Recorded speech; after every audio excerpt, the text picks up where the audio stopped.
Like any other word that we use, the word love can have many meanings. If I went through the room here this morning and asked what love means to you, you'd come up with a variety of things that were thoughtful and meaningful. In our language of English,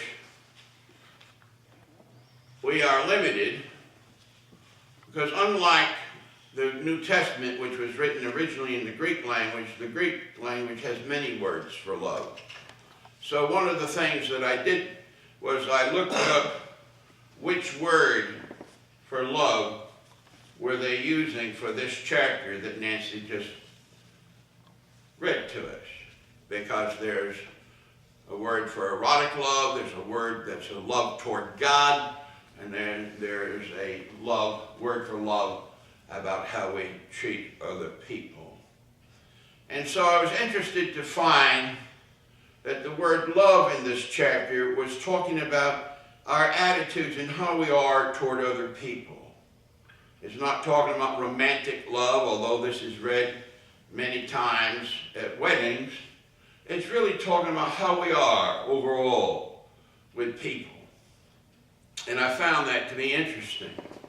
The word love, as it's used in this chapter, is used 116 times in the New Testament. And it's always about how we treat others, how we engage with others.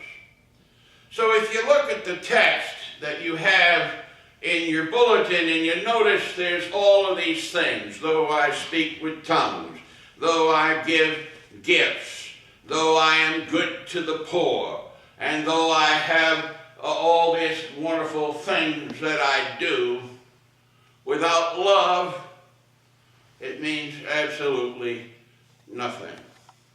And I've pondered that a little bit, because to me, if someone is giving, I mean, it must be informed by something. But Paul wrote in that chapter that we've read, if I do these things without love, I'm like a big noise going off. That starts to make sense to me, because we can often do things people can often do things with the wrong motivation. To be seen, to be noticed, to have a plaque on a wall, to have a building named after themselves, or whatever it is. People can give, but often it can be to be seen or noticed or to receive accolades.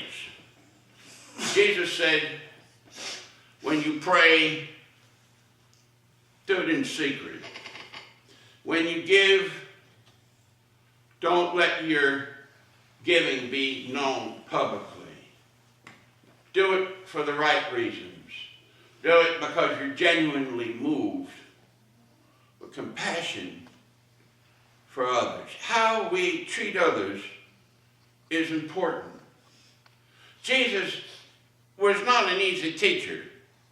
He was a clear teacher, but he wasn't always easy. And one of the things that I struggle with is his teaching on loving your enemies. That's a tough one. It's easy to love the people that are nice to us. Would you agree with that? I mean, the ones that have warm, nurturing personalities who know how to say please and thank you and know how to take turns and, don't gossip about people in front of them, and with you in front of them and back with the other people not being present. I mean, they're wonderful to be around. It's easy to be around people who are loving and kind. It's the edgy ones that can get to me, maybe even you.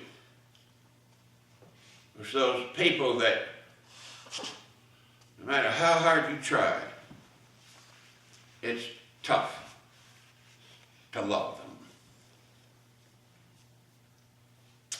So what do we do with that? There's a great line that I read this week.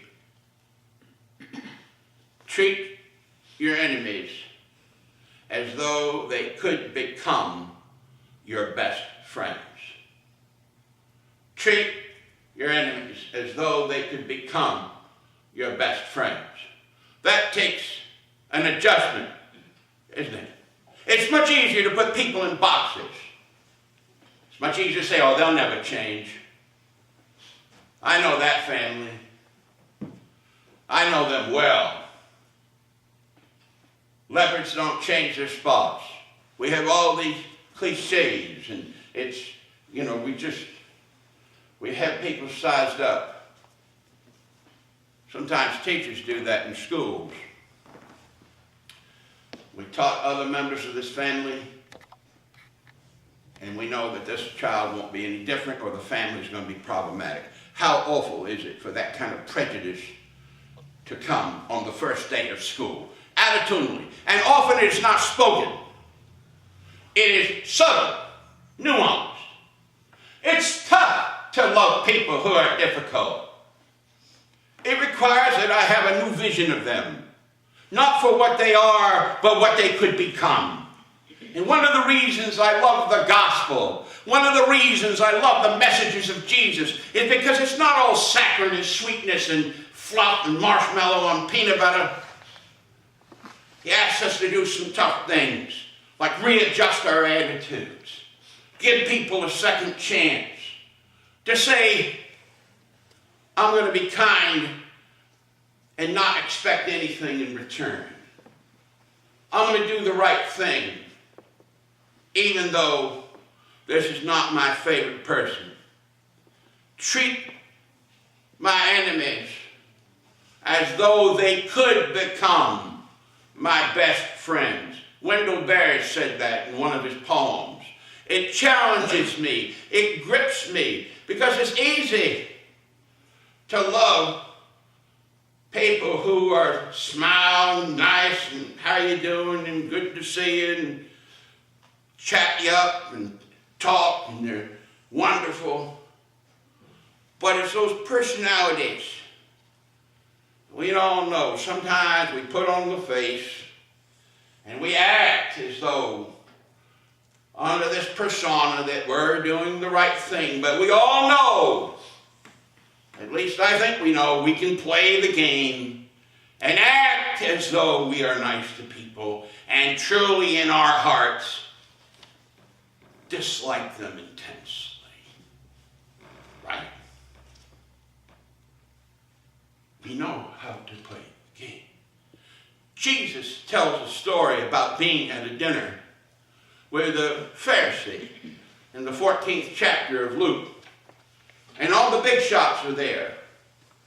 And like celebrities, everybody wants to be on the red carpet first, or going in at the opportune time getting their photograph taken with Jesus. I'm speaking metaphorically. And Jesus said, when you come to a feast, don't assume you're the guest of honor. Take a humble seat.